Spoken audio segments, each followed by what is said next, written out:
The whole enterprise is crazy, and it's an absolute scam which is going to cost you a great deal. It's rather like paying monkeys, because what happens is the civil servants draw up the list, and if it's vote number 58 and the piece of paper says vote yes, you vote yes, and if it's number 59 and it says vote no, you vote no. It is an absolute farce. It is a complete sham masquerading as democracy.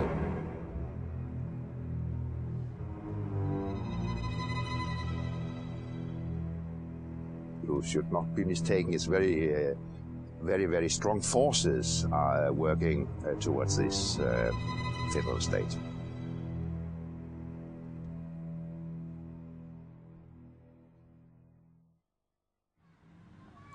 This is the village of Goudhurst. It's been said that if Kent is the Garden of England, then Goudhurst is the Garden of Kent. The English way of life has gone on here for centuries. But is all that about to become a thing of the past? In 1996, chairman of the British Referendum Party, Sir James Goldsmith, circulated copies of a short film documentary to millions of households across the country. Frustrated by the lack of mainstream press coverage over what he saw as the dismantling of British sovereignty and independence by colluding politicians, Sir James's wake-up call to the people of Great Britain was stark and shocked many. What you're about to hear will both surprise and outrage you. It's the true story of Europe. It's the story the politicians don't want you to hear, because it shows how they've deceived us and betrayed our nation. Only in 1994 did Chancellor Kohl's foreign policy spokesman, speaking on behalf of the ruling party of Europe's dominant nation, Germany, clearly reveal the true plan. The plan is to create a federal European superstate. Into it will be merged up to 25 ancient European nations, including our own. This new country, called Europe, will have one parliament, one government, one court of justice, one currency, one flag, and one anthem. That has been the plan all along. But those who favoured it knew the people of Europe would never accept it. They would never willingly surrender their freedoms to become just a province in a vast European superstate. So what did the politicians do? They conspired to keep the truth from the people. So what is the truth behind the European Union? Is it, as our politicians keep telling us, Britain's best hope for the future? A chance to regain some of that lost prestige on the world stage by being at the centre of Europe? Today in Britain, all three major political parties miraculously appear to agree at least on one thing. They believe in the destruction of Great Britain as an independent nation.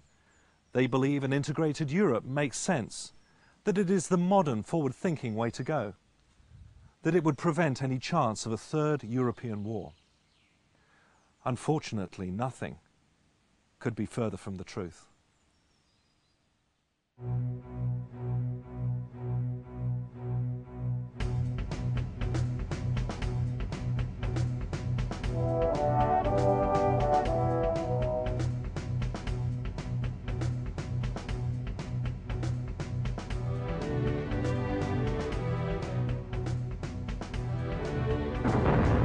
The need to unite Europe grew understandably out of the devastation left behind after two catastrophic world wars.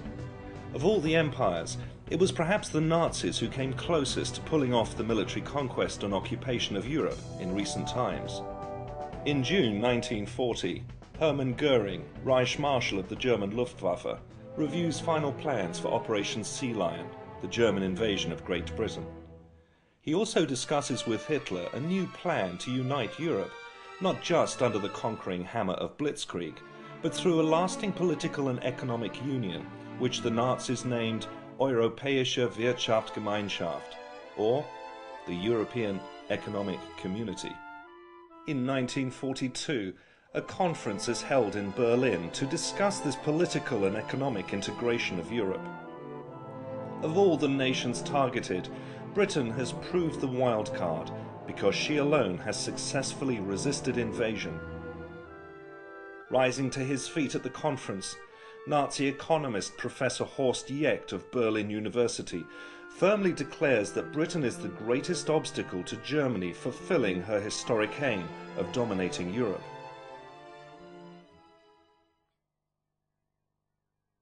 Winston Churchill also believed Britain had an incompatible destiny with that of the continent. Referring to the United Kingdom's reliance on her overseas trade, Churchill stated, "If Britain must choose between Europe and the open sea, we will choose the sea." Both Churchill and Jecht were independently remarking on the same phenomenon Napoleon had noticed 150 years before, that Great Britain was a global trading power, and the nations of Europe weren't. According to the Nazis, Great Britain's awesome maritime capability was beggaring Europe because it was drawing trade away from the continent. If Britain could be conquered militarily or economically, broken up once and for all as a significant economic and political entity, the spoils of all her trade and wealth would go to whoever ran the new European empire. Few in Berlin were in any doubt about who would do the running. But the tide of war turned against Germany. In 1944, a meeting was held at the Hotel Rotas House in Strasbourg between officials of the Nazi government and German industrialists. The theme of the meeting was, how will Germany dominate the peace when she loses the war? Following the end of World War II, the rebuilding of Europe, and Germany in particular, became a pressing necessity and was largely funded under the Marshall Plan by the United States. Both Washington and London saw the rapid stabilization of the continent after the war as essential in order to prevent any incursion into Western Europe by the new enemy to be feared, the Soviet Union. Winston Churchill agreed that some form of commonwealth of nations in Europe was desirable for establishing stability and a lasting peace. But he never envisioned Britain as being part of any future United States of Europe. Winston Churchill's view of Great Britain's relationship with Europe after the Second World War is summarized with these words of his. But we have our own dream and our own task. We are with Europe, but not of it. We are linked, but not comprised. We are interested and associated, but not absorbed. The Allied answer to military stability in Europe was to be the North Atlantic Treaty Organization, or NATO, which came into existence in 1949 as a permanent defense alliance for Europe. The European Union officially began life as the European Coal and Steel Community in 1951, a modest industrial cooperation between France, Germany, Italy, Belgium, Luxembourg and Holland. 6 years later, in 1957, the Treaty of Rome was signed by the 6 participating coal and steel community nations. Declaring its goal as the ever closer union of the peoples of Europe, the Treaty of Rome went far beyond launching just a common market. It established the fledgling apparatus for an idealistic new superpower. This new entity was given an existing and unsettlingly familiar name: the European Economic Community. In 1963, Charles de Gaulle and Konrad Adenauer signed the Treaty of Élysée, signifying the symbolic burying of the hatchet between France and Germany. This was the start of a dynamic new dual leadership role in Europe for the two countries. De Gaulle later resigned, and within a year was dead. Britain was invited to submit yet another application to join the EEC. This time, Edward Heath, now as Britain's Conservative Prime Minister, signed the Treaty of Rome and took Britain into the common market on New Year's Day, 1973. Responding to deep concerns within his own country that joining the EEC would compromise Britain's national sovereignty and independence, Heath sought to reassure the British people in a government white paper. He wrote, "There is no question of Britain losing essential national sovereignty. The master plan, of course, was well known to Edward Heath, Lord Hailsham and their colleagues in Brussels. It was the eventual creation of a new European superstate out of 25 existing nations in Europe and Scandinavia, and Britain was going to be part of it. From 1973 onwards, the slow but consistent transfer of power from Westminster to Brussels through successive treaties our own politicians signed became known as the acquis communautaire. It was nicknamed the Ratchet, for once powers had been given to Brussels by the member state, they could never be returned. Initially I thought, like everybody else, that we had joined a common market, and what could be nicer and more friendly and sensible and economically wise to do.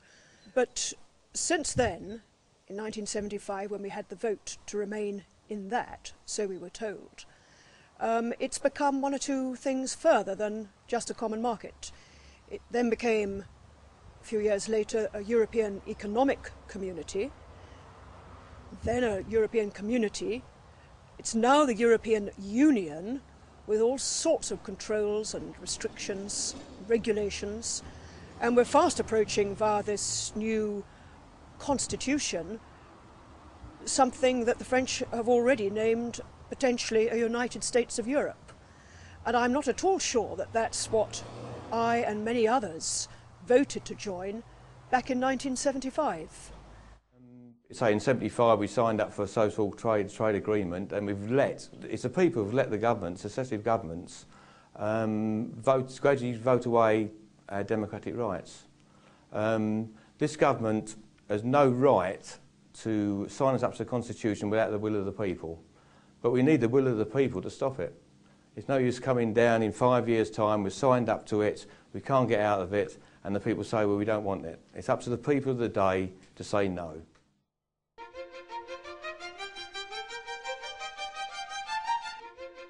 This is the Strasbourg Parliament.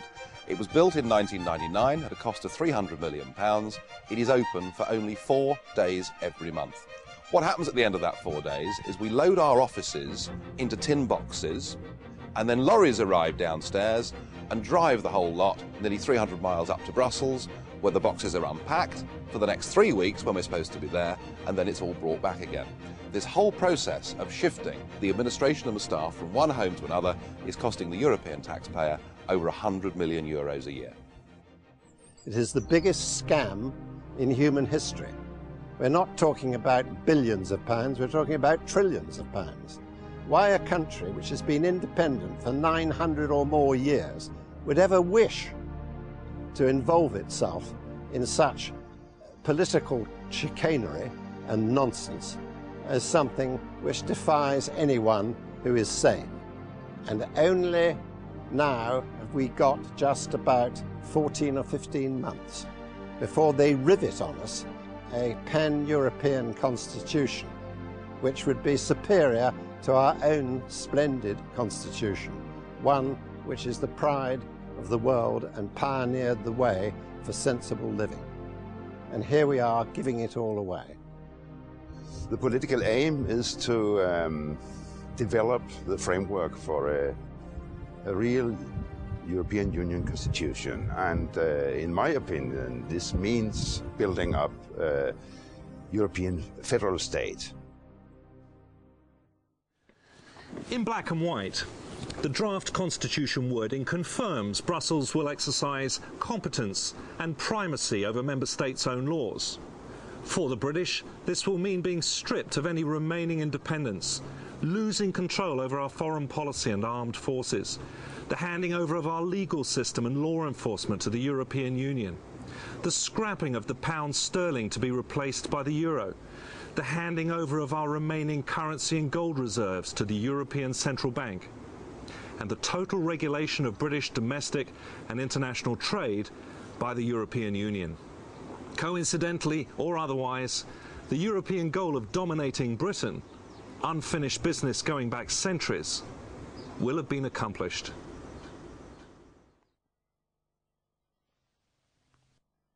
Most have already noticed that the job of running Britain is increasingly being carried out in Brussels not by British politicians, but by unaccountable foreign committees most in this country have never even heard of, let alone voted into power. These unelected, inscrutable forums dictate what citizens across the Eurozone can and can't do, down to the last detail. Henceforth, Britain is to be ruled from the new Europe, by the new Europe, and for the benefit of the new Europe. The powers driving this new superstate have always been, indeed as they are today, France and Germany.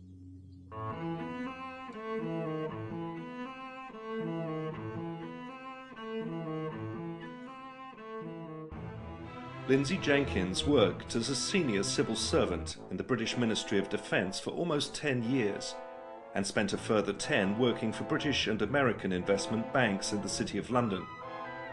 She is the author of 2 books exposing the origins of European federalism and the emergence of the European Union.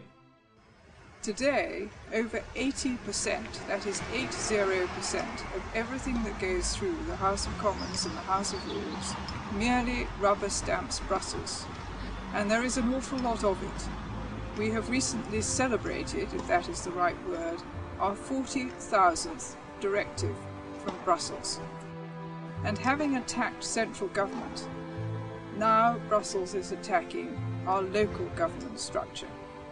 So we have lost, just to recap, in the following areas. We have lost 100% of our control, or near enough, over the environment.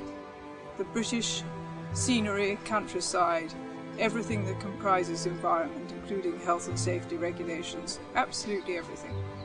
We have lost near enough 100% control over our fishing.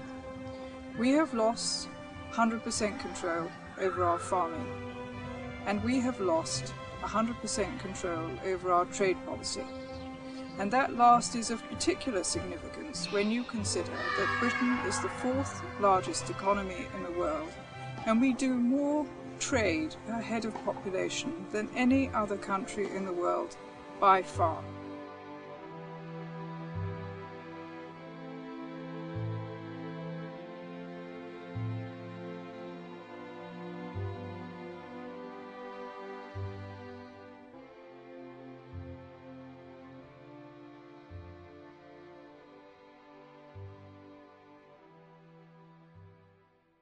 For many in this country, the first experience they have had with the European Union, apart from VAT, came when they tried to protest new legislation introduced to limit the amount and availability of vitamins, herbs and alternative remedies people will be able to purchase and use in the future.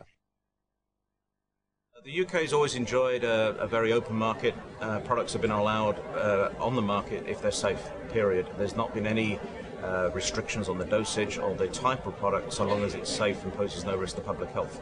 The European Directive on Food Supplements changes that completely, and we're going to lose over 300 different nutrient forms. On top of that, there's going to be dosage restrictions, so the 1,000 milligram vitamin C tablet that we've been selling for 40, 50 years, that also will become illegal. So the safe and effective products that we've been used to in this country for decades are going to be illegal for no other reason than Europe wants to harmonise legislation. We are one of 3 countries with an open market in food supplements. We're going to lose our products by the 1st of August 2005. I'm Dr. Paul Lehman. I work in a clinic using natural therapies to treat people, and I regard any restriction of vitamin and mineral production and availability as being very serious and can damage people. We use huge numbers of supplements for our patients that we feel very definitely need it, and they respond very well with them. Most people in Britain today believe that the European Parliament works in a similar way to Westminster. So many thousands of British citizens have written to their MPs and MEPs protesting these and other directives. But do MEPs actually have the power to change the food supplements and herbal directives, or indeed anything? So what are MEPs for? Well, I'll tell you. MEPs are here to vote, and to vote often and to vote regularly. Sometimes we vote up to 450 times in the space of 80 minutes. Now, I have to confess, hands up, I don't know what's going on half the time. I haven't even read all of the documents, so massive are they. Now, it could be that my fellow MEPs down there are all Albert Einsteins and all absolutely understand what's going on. But I suspect that's not the case. In fact, it's rather like paying monkeys, because what happens is the civil servants draw up the list, and if it's vote number 58 and the piece of paper says vote yes, you vote yes, and if it's number 59 and it says vote no, you vote no. It is an absolute farce. It is a complete sham masquerading as democracy. Okay. In 15 minutes' time, we have to go down to the European Parliament and to fulfil our function as members of the European Parliament, which means we have to vote. So what we're about to do now is, with our assistants, who've done a massive amount of reading and work behind the scenes, they are effectively going to tell us what to do. Look at me votes through. What have we got? Yeah. So there's about, in fact, now look at that. This is a classic example of EU voting. There we have 40 individual different amendments that we're expected to vote for en bloc. Now, I defy any man or woman down in that chamber to understand all those 40 amendments and make a balanced decision. It's just impossible. Laws of the European Union are drafted not by the Euro Parliament, but by the EU Commission, one of three powerful forums in which the true might of the Union resides.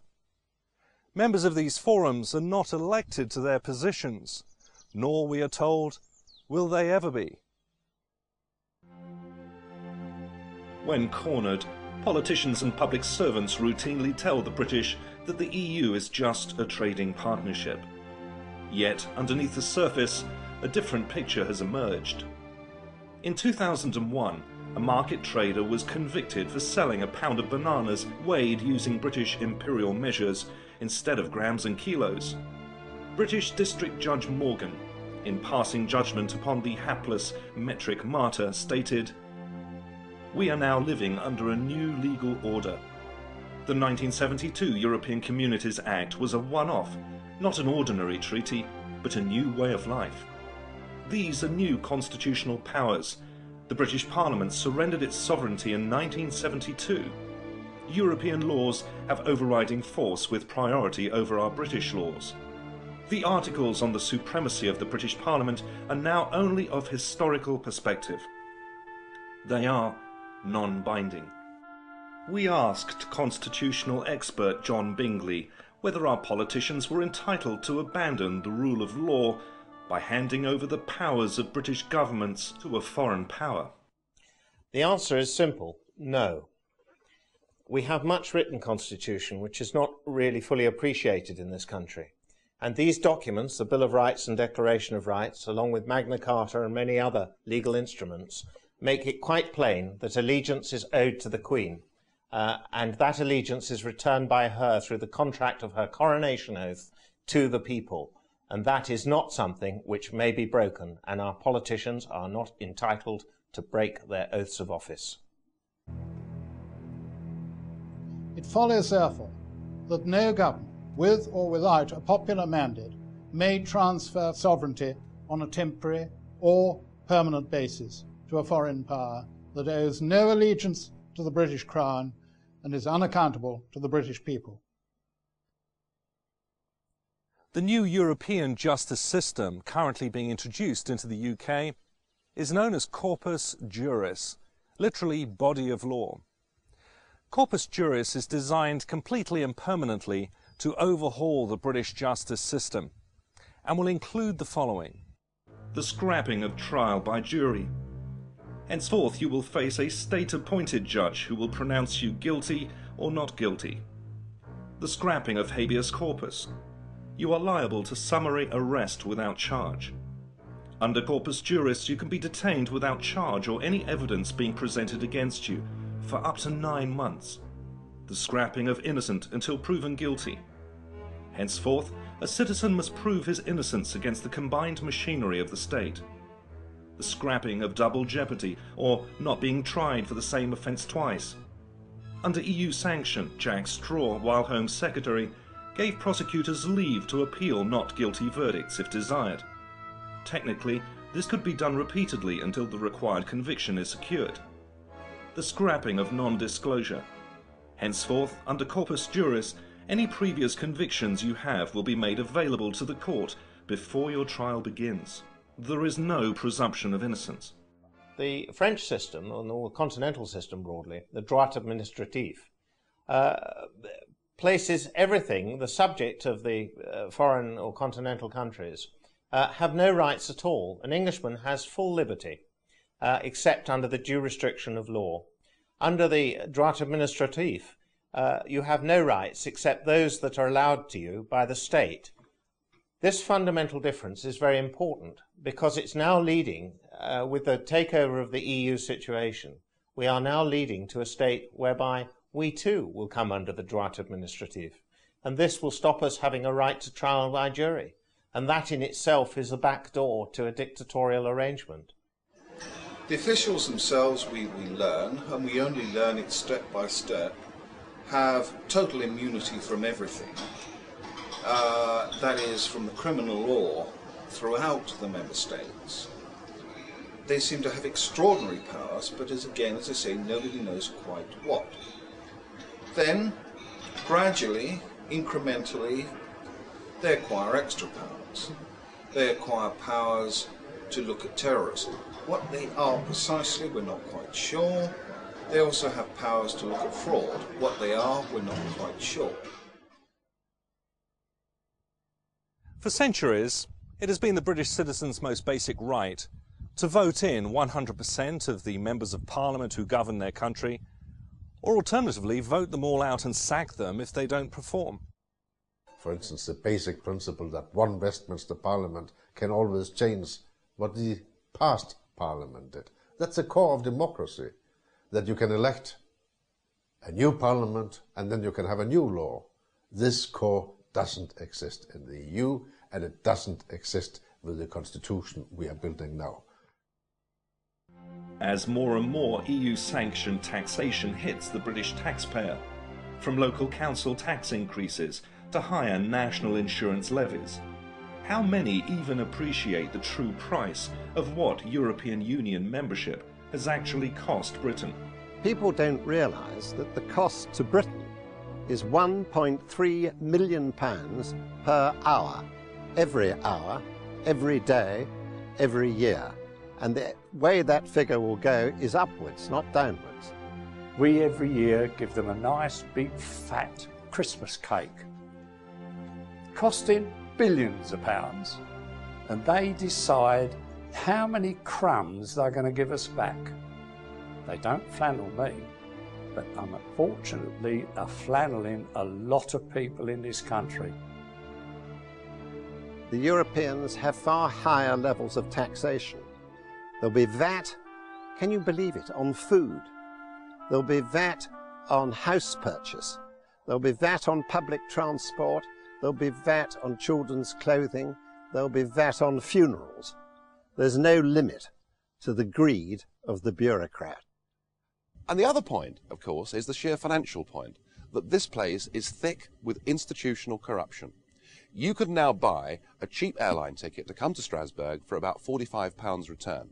When you get here, you're reimbursed nearly £800 for the cost of that flight. Now, this has been going on for the last 20 years, and of course what's happened is that our members of the European Parliament simply haven't been talking about it. The system is fraudulent, it's rotten to the core. The EU's pilfering of airline expenses and the extravagant waste of taxpayers' money on schmoozing and boozing MEPs into compliance is of course serious enough. But there's a lot more. There's the endemic corruption that has existed at the heart of the Union from the outset. The whole thing is corrupt to the core. The scale of the corruption, the figure given in the House of Lords Committee was that it was £6,000 million worth of corruption in a single year. Their accounts haven't been signed off for the last 8 years. Why would anyone wish to be governed by something which is utterly corrupt? It is beyond belief. And I think, quite honestly, all these MEPs in Brussels, we are going to have an awful job trying to break this down simply because they're on a cushy little number. And that has always been the problem with not only the MEPs, but our own government. They're too busy feathering their own nest. In 1998, a man called Paul van Buitenen, who worked in the European Commission, decided that fraud, waste, mismanagement, corruption and nepotism had become so bad that no longer could he hold his peace, and he went public and became the first whistleblower. It turned out that, in fact, all of his claims were right, and the entire European Commission were forced to resign in disgrace. The president of that commission, Jacques Santer, is now here as a member of the European Parliament for Luxembourg. And Commissioner Kinnock, who was one of the 20 that had to resign, is now a vice president of the European Union and has been put in charge of sorting out fraud. Well, how well has he done? Well, there's now another whistleblower. Her name's Marta Andreasen. She went to Commissioner Kinnock. She said, look, I'm sorry, Commissioner Kinnock, but I cannot sign off these accounts. You're using a cash-based system. You're not using double-entry bookkeeping, which incidentally was invented in the late 14th century. She said, I cannot sign off these accounts as being a true and accurate record of the EU's finances, and for her trouble, she's been suspended pending an investigation. Everybody talks about reforming fraud within the European Union. I think this whole system is so rotten that it's now unreformable. It means that you will be ruled for the first time by people you cannot sack. Why would anyone want to do that voluntarily? It's the politicians of all three major parties who are all hell-bent on ever closer union.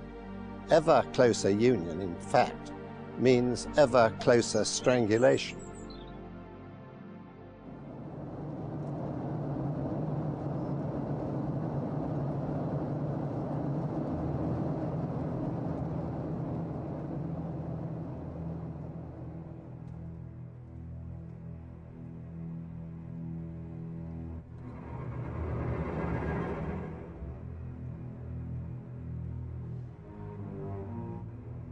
Being part of the European Union will mean Britain will permanently lose control over her armed forces and foreign policy.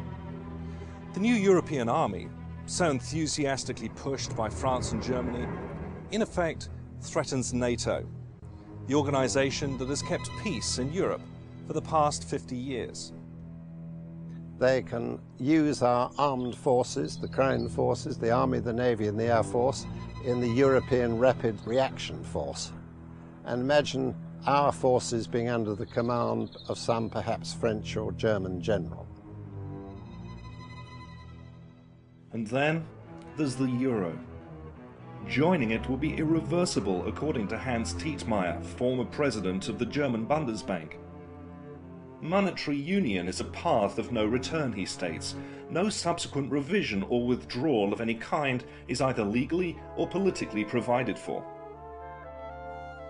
Britain's economy traditionally tracks that of the United States because of our heavy trading on the dollar. So what would be the effect of joining the euro and tying Britain's economy into this one-size-fits-all arrangement with the other nations of the EU? Brussels wanted to know too, which is why in October 1990 Britain joined something called the European Exchange Rate Mechanism, a dress rehearsal for the euro and monetary union, which effectively locked the British pound into other EU currencies. 23 months of chaos followed. British business suffered its worst recession in 60 years. 100,000 UK businesses went to the wall. Unemployment doubled from 1.5 to 3 million. More bankruptcies were filed than in any previous 2-year period ever. Repossessions of property increased 7-fold. By 1993, over 500,000 of us were at least 3 months in arrears on our mortgages. Britain lost estimated reserves of 68 billion sterling. And as someone once put it, you may be very friendly with your neighbours, but would you actually hand over complete control of your bank account to your friendly neighbours? Quite probably not. And that's precisely what we would be doing if we joined the euro. And if you're in Ireland or in Latvia, the euro is going to be great because you're having everything paid for. Unfortunately, it's by us. And I don't think we can afford or sustain that level of payment for that amount of time. If we joined the euro and the same thing happened to our economy as happened to Germany, we could all find ourselves struggling to pay our mortgages. There's been a great debate going on for the last 5 years about the supposed benefits of the single currency. We're told that business needs it, and we're told above all that it's good for jobs. Well, how's it working out 3 years down the road? Well, in Germany, just 2 miles across the border, there are now 4.6 million people unemployed. They are experiencing exactly what we experienced during ERM back in the early 1990s. They cannot set their own interest rates to set their own economy. And the great risk of joining the euro is that you can finish up totally out of sync with the rest of the European economy, and there's nothing that your democratically elected government can do to alter it. There exists on the continent a massive unfunded pension debt run up by German, French and Italian politicians, and it's been estimated at £1,300 billion. And that would be something which we, the British people, would be expected to contribute. But how could Britain ever free herself from the European Union through military action if all her armed forces were under EU command? And in the unlikely event that she did regain her independence, how could Britain relaunch her own currency if she had handed all her gold and currency reserves over to the European Central Bank?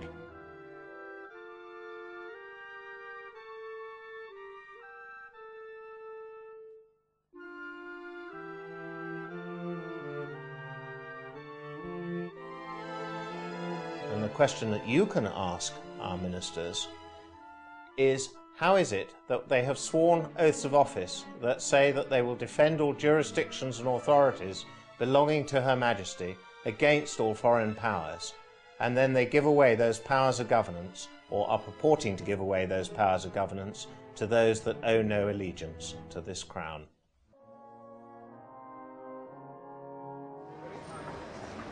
Well, today the European Parliament has voted on the admission of 10 new member states. I have to tell you that I was one of only 22 members of a House out of 626 that voted for those countries not to join. I did so not just because it would save the British taxpayer a great deal of money if they didn't join. I did it for their sakes because most of these countries have just left a system of centralised, undemocratic communist government based in Soviet Russia, and I fear they're about to re-enter a very similar system. But I must say this to you, that not everything about this European project is bad news, because the really good news is there's something we can do about it. If we want to, and all we need is the political will, a British Parliament at any moment in time can vote for us to have an amicable divorce from this corrupt club. We can then renegotiate a genuine free trade agreement, which is what we thought we'd signed up to in the first place. And even here, commissioners like Kinnock and Patton and luminaries such as Giscard d'Estaing say that if Britain doesn't want to be part of this full political union at which they're attempting, we can, if we want, get out of it and renegotiate a free trade deal. We don't need to be in the EU to trade with the EU. That idea is anachronistic and dates back to the 1950s and 60s. So it really is up to us. But we have to do something about it. We have to vote for people who will not allow this continual surrender of our sovereignty to continue.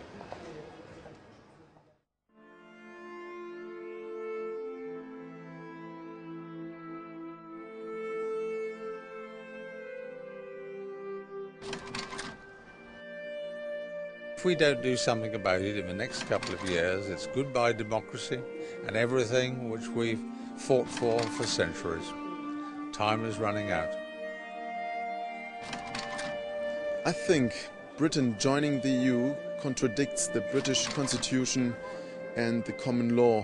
The Magna Carta, the Declaration of Rights and the Bill of Rights and the monarchy are undermined, and I see the danger of British people losing their rights and liberties by joining the EU.